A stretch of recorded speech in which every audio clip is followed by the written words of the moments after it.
प्रकारले अहिले घरि पहाडमै भनौँ सिक्किममै भनौँ तपाईँले जुन प्रकारले 11 जुलाई 2020 मा एउटा इन्टरभ्यूमा सिक्किमको जनताप्रति एउटा स्टेटमेन्ट दिनुभएको थियो नि, त्यो स्टेटमेन्टले गर्दा अहिले घरि पहाडमा धेरै आलोचना भइरहेको छ र धेरै जग्गा यसको खण्डन पनि भएको हामीले देख्न सक्छौँ। के भन्न चाहनुहुन्छ?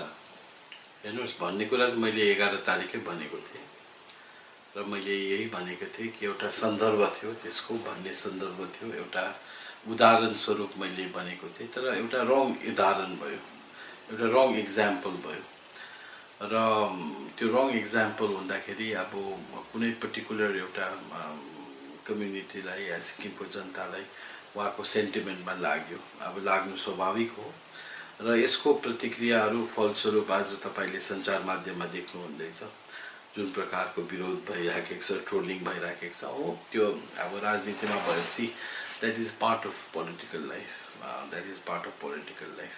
तर अब यो जिम्बाभन्दा माथि गयो, जिम्बासम्म सीमित भएको भए केही पनि थिएन, तर it's become Sikkim versus Darjeeling र मेरो एउटा स्टेटमेन्टले गर्दा भनिन्छ अङ्ग्रेजीमा a storm over a cup of tea भनिन्छ।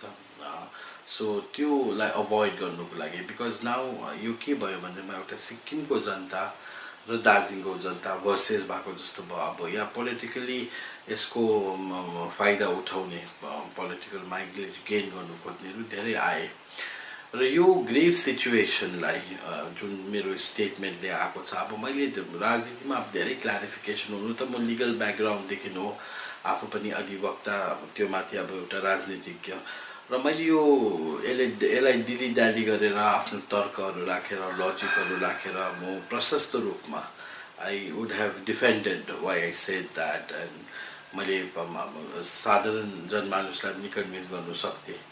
सिम्पल, अब हाम्रो कानुनमा या राजनीतिमा भन्छ if you cannot convince confuse भन्छ, तर यो सब नगरौँ, यो सब गऱ्यो भने समय वेस्ट हुन्छ।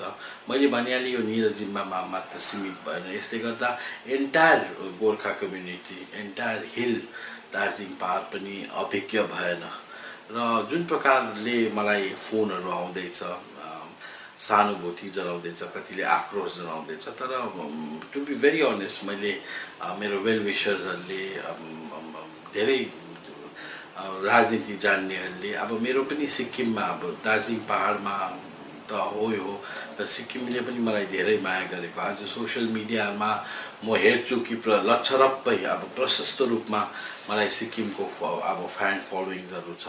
मेरै अब साथीहरू पनि अब सिक्किमको अब राम्रो राम्रो पोजिसनमा, ब्युरोक्रेटिक पोजिसनतिर, जुडिसियरीमा, इभन भेरी गुड लयर्स, अब पोलिटिकल लेभलमा पनि अब ल कलेजको हाम्रो कन्टेम्पोरेरिजहरू या मेरो सिनियरहरू एकदमै राजनीतिक उचाइ हासिल गरेर धेरैजना मन्त्री भए, कतिजना एमपीको क्यान्डिडेटहरू थिए, अहिले पनि रुलिङमा पनि रुलिङ डायस्पोरामा पनि उनीहरूले निर्णायक भूमिकाहरू निभाइरहेको छ र उहाँहरूको फिडब्याक पाउँदा, इभन मैले अब मेरो सिक्किमको साथीहरू बाहिर बस्नेहरूले अब उहाँले बुझ्छ मैले कुन सन्दर्भमा भन्नु खोजेको, तर यो डिस्टर्ट भएको कुरो हो। मैले एउटा इक्जाम्पल उदाहरण दिइरहेको थिएँ, त्यति बेला एउटा जर्नलिस्टको प्रश्नको उत्तरमा मैले के भन्दा, जर्नलिस्ट एउटा प्रश्न गर्यो दार्जिलिङको मान्छेहरू कस्तो छ, बिकाउ छ के भन्दाखेरि मैले त्यो जुन प्रकारले यो सुन्नुहोस्, पहिला लेट मी कम्प्लिट, मैले मेरो बात भन्नु पर्यो नि, यो क्वेसन विल कम र यो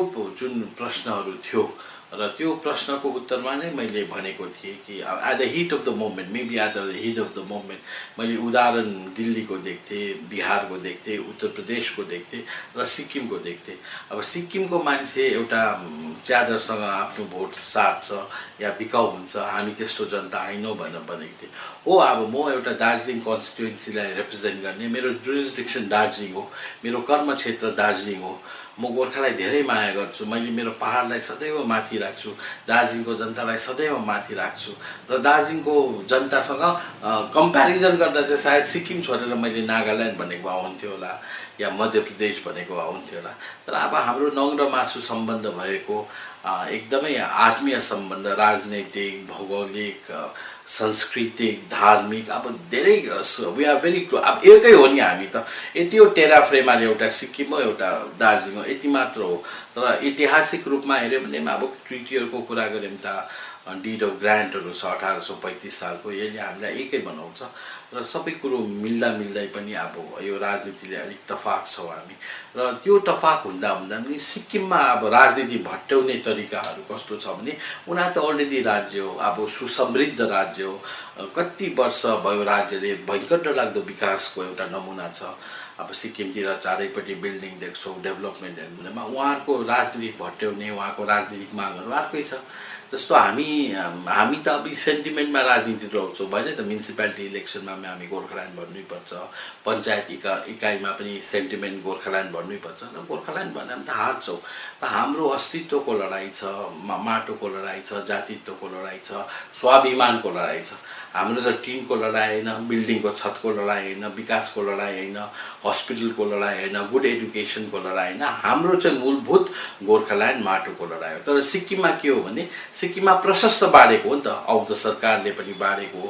र त्यति बेला के हुन्थ्यो, अब मैले मेरो पोलिटिकल लाइफमा मैले एउटा यङ डाइनामिक लिडर अनुकरण गरेको, या उहाँलाई आइकन मानेको, उहाँको किताबहरू पढेको चाहिँ PS गोले साहब हुनुहुन्छ।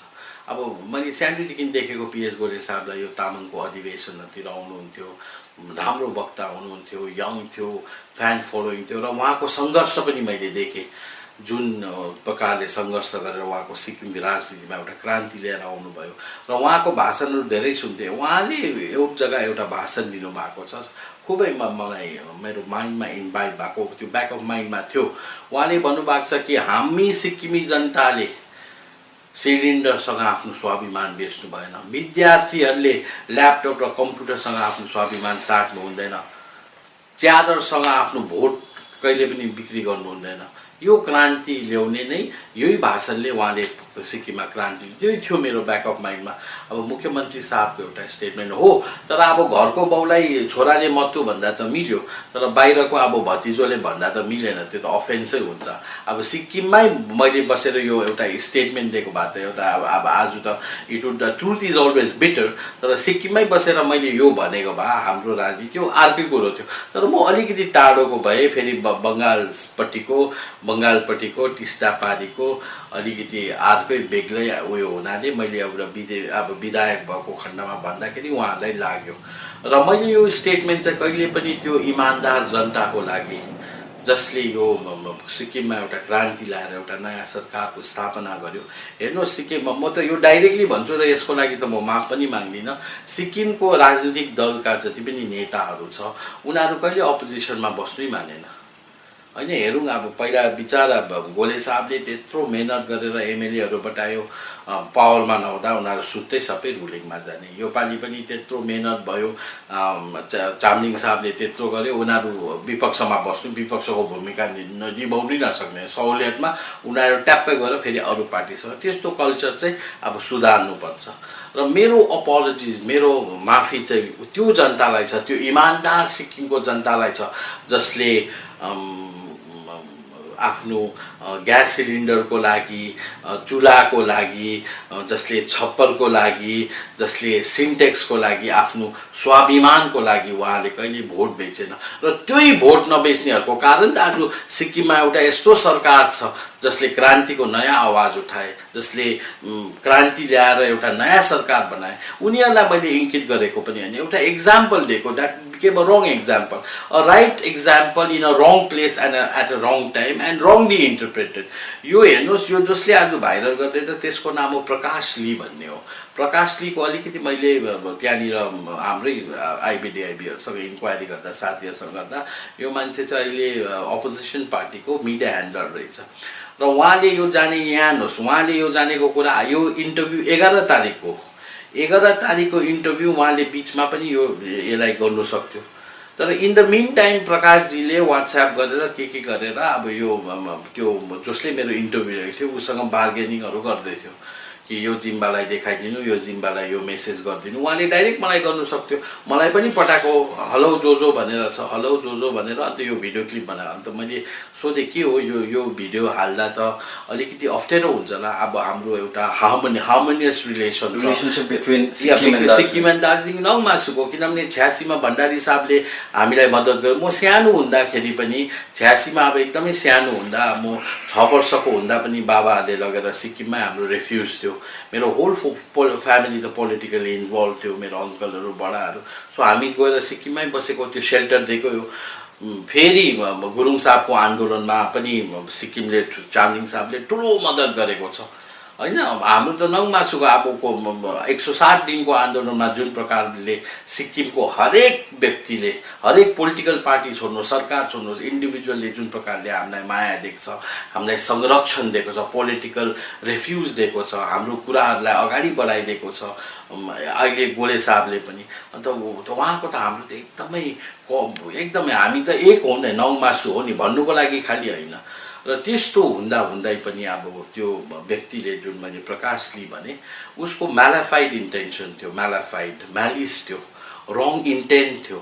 उसको हृदय सफा थिएन, मन सफा थिएन। उसले, मैले भनेको थिएँ भाइ, मेरोमा अहिले रेकर्ड छ त्यो, उसको मैले पठाएको छु उसलाई। मैले उसलाई भनेको छु कि भाइ त्यो तपाईँले भिडियो त हाल्नुहुन्छ, तर के हुन्छ, यसले ड्यामेज हुन्छ, बरु म पहिला अपोलोजी दिन्छु। बिहानै उठेर सिक्किम क्रोनिकल्स र भोइस अफ सिक्किम भन्ने एउटा रिनाउन्ड र सलिड पोलिटिकल मिडिया प्लेटफर्महरू हो, र त्यहाँ म अपोलोजी पठाउँछु। अन्त कुरा सल्भ हुन्छ। मैले अपोलोजी गरेँ भने त यो आक्रोश हुँदैन। मैले बिहान पठाउँछ भनेर रातभरि त्यो भाइ सुतेको छैन, र 3 बजी तपाईँले हेर्नुहोस्, प्रकाश ली सिक्किमी भन्ने एउटा फेसबुकमा उसको अकाउन्ट छ, त्यो पेजमा गएर त्यो मान्छेको इन्टेन्सन हेर्नुहोस्, यति डिसअनेस्ट इन्टेन्सन छ, मालाफाइड इन्टेन्सन छ। त्यो मान्छेले राति 3 बजी त्यो उसको मेरो भिडियो अपलोड गरे। What is his intention? उसको इन्टेन्सन यही हो कि आपस्तमा दाजुभाइ जुझाउने, आपसमा हाम्रो एउटा कोर्डियल रिलेसन त्यो बिगार्ने, सिक्किम दार्जिलिङलाई जुझाउने। अब पोलिटिक्समा अब सिक्किममा त अहिले सरकारले काम गरेकै छ, अब बाहिरको त अहिले काम छैन। अब आपका काम हुँदैन, सधैँ राजनीतिमा काम हुन्छ, चौकीमा बस्छ भन्ने छैन, विश्राम पनि गर्नुपर्छ। तर राजनीतिमा चाहिँ पोजिटिभ थिङ्किङ हुनुपर्छ, नेगेटिभ गर्नु हुँदैन। It is not between Niraj Jimba and that person. Niraj जिम्बाले भन्यो, त्यसलाई त ढाक छोप गरेर मैले सुधार्छु भन्दैछु त, मैले माफी माग्छु पहिल्यै भनेको थिएँ। आज 8 दिनमा मेरो एउटा 38 मिनट 50 सेकेन्डको भिडियोलाई चाहिँ केवल उसले 34 सेकेन्डको भिडियो चाहिँ टाढिराखेको छ। र कुन सन्दर्भमा भन्यो, कुन स्टेट अफ माइन्डमा, मेरो त स्टेट माइन्ड हुन्छ नि त। म पनि एउटा व्यक्ति हो, एमएलए भनेको त भगवान होइन नि त, एमएलएलाई त जनताले बनाएको हो नि त। र एमएलएले पनि गल्ती गर्छ। एमएलएले के आज प्रधानमन्त्रीले गल्ती गर्छ, राष्ट्रधीशले नै गल्ती गर्छ, राजा महाराजाले गल्ती गर्छ, इभन हाम्रो इतिहासमा त भगवानले गल्ती गरेको पनि छ। र त्यसको लागि त अब सही जग्गामा, अब मैले हेर्नुहोस्, मैले तर्क दिएर मैले यताउति गरेर म गर्नु सक्छु। I can always defend my position. लिडरसिपमा मैले त्यही सिकेँ, सुभाष घिसिङसँग बसेर मैले त्यही सिकेँ कि नेभर गेट ब्याक। एउटा तीर कमानबाट निक्लेपछि त्यसलाई हाल्नु हुँदैन। तर आज अब राजनीतिक फ्यातुलो भयो, सन्दर्भहरू फ्यातुलो भयो। अब धेरैले अब प्रेसर छ। अब मभन्दा अगाडि अनित थापाजीले माफी मागिसक्नुभयो। अब आई डोन्ट नो कुन सन्दर्भमा माग्नुभयो, बुझ्नुपर्छ, कन्टेक्स्ट बुझ्नुपर्छ, यही कुरोहरू छ। एउटा प्रश्न गर्न चाहन्छु निरजजी। एउटा कुरा चाहिँ अहिले बुझ्नै सकेको छैनौँ हामी पनि, जुन प्रकारले यो भिडियो है 38 मिनट 54 सेकेन्डको जुन चाहिँ एउटा इन्टरभ्यू, होल एउटा इन्टरभ्यू थियो है, त्यो भिडियोको खालि एउटा सानो पार्ट 34 सेकेन्ड है। तर यो जुन चाहिँ विषयमा कुरा भइरहेको थियो है, इन्टरभ्यू जुन चाहिँ विषयवस्तुलाई लिएर कुरा भइरहेको थियो, एउटा दार्जिलिङको एउटा पोलिटिकल इस्युजहरूलाई लिएर नै यो इन्टरभ्यू चलिरहेको थियो। र त्यो इन्टरभ्यूको एउटा 34 सेकेन्डको क्लिप सोसियल मिडियामा भाइरल भएर यसले के बुझिन सक्छ, जनतालाई एउटा मेसेज कस्तो जान सक्छ? That was a wrong message. जनताले हेरेको हो नि त, यो इन्टरभ्यू त 11 देखिन्छ, जनताले हेरेको टिका टिप्पणी छैन नि त। तर त्यो व्यक्तिले जसले यो गर्यो, प्रकाश ली भन्ने, म त नाम तोकेर भन्छु, I am not afraid, I am ready to face the consequence of law, and he should also be ready. Consequence of law त उसको लागि, किनभने 34 सेकेन्डको भिडियोलाई 38 मिनटको जुन चाहिँ होल एउटा भिडियो थियो, एउटा इन्टरभ्यू थियो, यसले नेगेटिभ उसको इन्टेन्सन ठिक छैन। मैले भन्दैछु त उसको इन्टेन्सन ठिक थिएन। मैले एउटा ट्रान्सपेरेन्ट राख्नु खोजेको उहाँले पनि सुन्नुहुँदैछ होला तपाईले पनि यहाँ सुन्नुहुँदैछ। धेरै कुरो भयो नि त सिक्किमको एउटा उयसमा एउटा यस्तो चिज आयो त्यो भिडियोले यस्तो ल्यायो बिचरा अहिले हेर्नुहोस् बाध्य भएर अब मैले त अरू जग्गामा त यस्तो किनभने तपाईँ एउटा अब जिएनएलएफ पार्टीको एउटा स्पोक्सपर्सन पनि हुनुहुन्थे र तपाईँ अहिले घरि पार्टीको स्पोक्सपर्सन र तपाईँ एउटा राजनीतिमा एकदमै परिपक्व भएको व्यक्तिले परिपक्व कोही पनि यस्तो स्टेटमेन्ट दिँदैन भन्ने के लाग्छ तपाईँलाई? कोही बेला टङ स्लिप हुन्छ, कोही बेला टङ स्लिप हुन्छ, कोही बेला नरेसनमा गल्ती हुन्छ। मैले सोचेको अर्थ मेरो लागि हुनसक्छ, उसले नेगेटिभमा लिन सक्छ। मैले भने नि अब घरको बाउलाई मत्तु भन्नु छोराले त पायो, या छोरालाई बाउले छोरालाई त्यो मत्तु भन्नु पायो, तर बाहिरबाट आएको मान्छेले त्यही कुरा भन्दा त्यो अलिक अप्रासङ्गिक हुन्छ या अलिकति अस्वीकार भन्नु त भनेको मैले त्यो कुरा भनेको एउटा इक्जाम्पल उदाहरणको रूपमा भनेको। तर यो मैले भन्दैछु नि 34 सेकेन्ड्सले बिगाड्यो। यत्रो हाम्रो 30 भन्दा ज्यादा इयर्सको सम्बन्ध पहाड र सिक्किमको, त्योभन्दा अगाडि 100 वर्षभन्दा पुरानो मैले भने त इतिहास हेऱ्यो भने हामी नातागोता सबै एक हो। त्यो अलिकति अब हिस्ट्रीले त्यो भयो, हामी अलग अलग भयो, तर हामी सबै एकै हो। एउटै भान्सा रुचाउने, एउटै भाषा बोल्ने है, आपस अब एउटै जाति है, एउटै कम्युनिटी, यो सब छ। म बादमा मेरो अझै रिटन क्ल्यारिफिकेसन पनि आउँछ। तर बेसिकली अब भिडियो गर्ने अब यो एउटा इन्टरभ्यू गर्ने कुरा या मैले बताउने कुरा चाहिँ किन हो भने अब धेरै मान्छेले हेर्छ, अहिले पढ्नु मान्छे रुचाउँदैन र that is what is the appeal of many of the people, my friends, even most of our leaders कि एउटा अपोलोजी दिनुपर्छ। के छ तपाईँको यसमा अपोलोजीको विषयमा अन्तमा भन्नु? अपोलोजी त म कुनै नेतालाई त दिँदिनँ, म कुनै नेता पेटी पोलिटिसियन्सहरूलाई दिँदिनँ। अब एकदमै राम्रा पोलिटिसियन हाम्रो आदर्शहरू छ।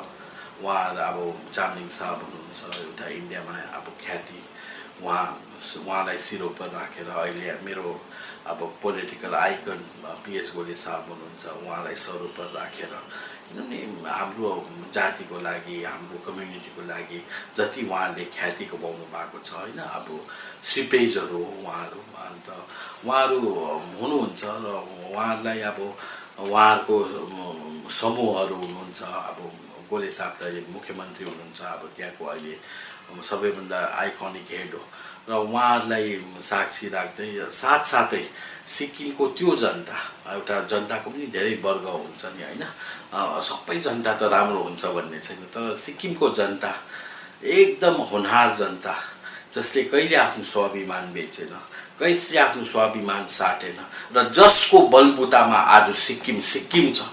सिक्किमको नयाँ क्रान्ति छ, नयाँ सोच छ, नयाँ विचार छ, अझै उन्नति र प्रगतिको बाटोमा छ होइन। सिक्किम त अलवेज हेर्नुहोस् त कहाँ थियो र कहाँ पुर्यायो र अहिले नयाँ भिजनले कहाँ पुर्याउँदैछ।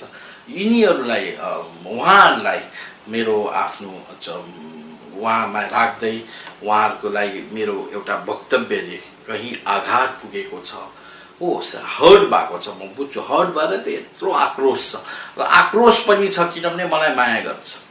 त्यसै अब अरू कोहीले भन्ने बात त इग्नोर हुन्थ्यो नि, it would have been ignored होइन। राभाङनामा त्यस्तो हुन्छ नि, अब हुन्थ्यो, इग्नोर हुन्थ्यो। तर अब एउटा राजनीतिक भूकम्प आयो एउटा स्टेटमेन्टले। अब पोलिटिकली त धेरै कुरोहरू छ, म अहिले बताउँदिनँ के हुन्छ, तर सिम्पली अब म अब एउटा छोरोको रूपमा अब एमएलए पनि नसम्झिनु, एमएलए कुनै ठुलो कुरा होइन, आज छ भोलि हुँदैन। एमएलए भनेको त्यो जनताको आशीर्वादले भएको। तर अब एउटा मिरज जिम्बा अब धेरैले चिनेको, धेरैले माया गरेको र यस्तो एक्सपेक्ट पनि गरेको थिएन होला मान्छेले। हुनु त अब म राजनीतिमा अब यो आफूलाई अब पाकेको फल जस्तो लाग्नु थाल्यो कि सानो कुरामा पनि अब सबैले ढुङ्गा हान्ने यो हुँदैछ। तर यो सन्दर्भमा चाहिँ बेसिकली यो सिक्किम राज्यको सन्दर्भमा र सिक्किमको जनतालाई मैले एउटा पालमा एउटा टिममा आफ्नो भोट बिक्री गर्ने यस्तै केही सन्दर्भमा म के भन्न चाहन्छु, मैले यो मनबाट भनेको कुरा होइन, इन्टेन्सनली जानी भनेको कुरा होइन। यो एउटा सन्दर्भमा जोडियो, इक्जाम्पल दिँदा सायद मैले त्यो दिनु हुन्थेन, एउटा रङ इक्जाम्पल भयो। है। अस्ति मैले पोथी बाँच्नु हुँदैन भनेको थियो, त्यो पनि एउटा रङ इक्जाम्पल भयो। हुनु त त्यो सन्दर्भमा मैले भने हुँदो रहेछ नि, कतिवटा चिजहरू हुँदो रहेछ। अब राजनीतिमा परिपक्वता त कसैको पनि आउँदैन, मैले सिक्दैछु। सिक्किमको जनताले, आमा बाबाले, भाइ बहिनीहरूले, मेरो अग्रजहरूले, मेरो साथीहरूले, मलाई माया गर्नेहरूले मलाई माया गर्नुहुन्छ, किनभने मेरो हृदय साँचो छ। र उहाँहरूलाई म हात जोडेर एकदमै नम्रता विनम्रता साथ म यही भन्न चाहन्छु कि मैले मेरै मान्छे अगाडि, मेरो आफ्नो सन्तान अगाडि, मेरो आफ्नो खुन अगाडि माफी माग्दैछु। तर तपाईहरू हो भनेर मात्र मैले मागेको हो माफी। एउटा कुरा याद राख्नु, तपाईँ मेरो नाता, खुन नाता साइनो छ भनेर मात्र मागेको, नभए ब्रह्म विष्णु महेश्वरको अगाडि पनि म माफ माग्ने थिइनँ। बङ्गाल अब तपाईँले देख्नुहुन्छ, भविष्यमा अब धेरै छ यो मैले भनेको कुराहरू। म आन्तरिक हृदयबाट क्षमा माग्न चाहन्छु। तपाईँहरूलाई ठेस पुगेको छ, तपाईँहरूलाई आघात पुगेको छ भने या आफ्नो छोरा सम्झेर, आफ्नो भाइ सम्झेर, आफ्नो दाजु सम्झेर मलाई माफ गरिदिनुहोस्।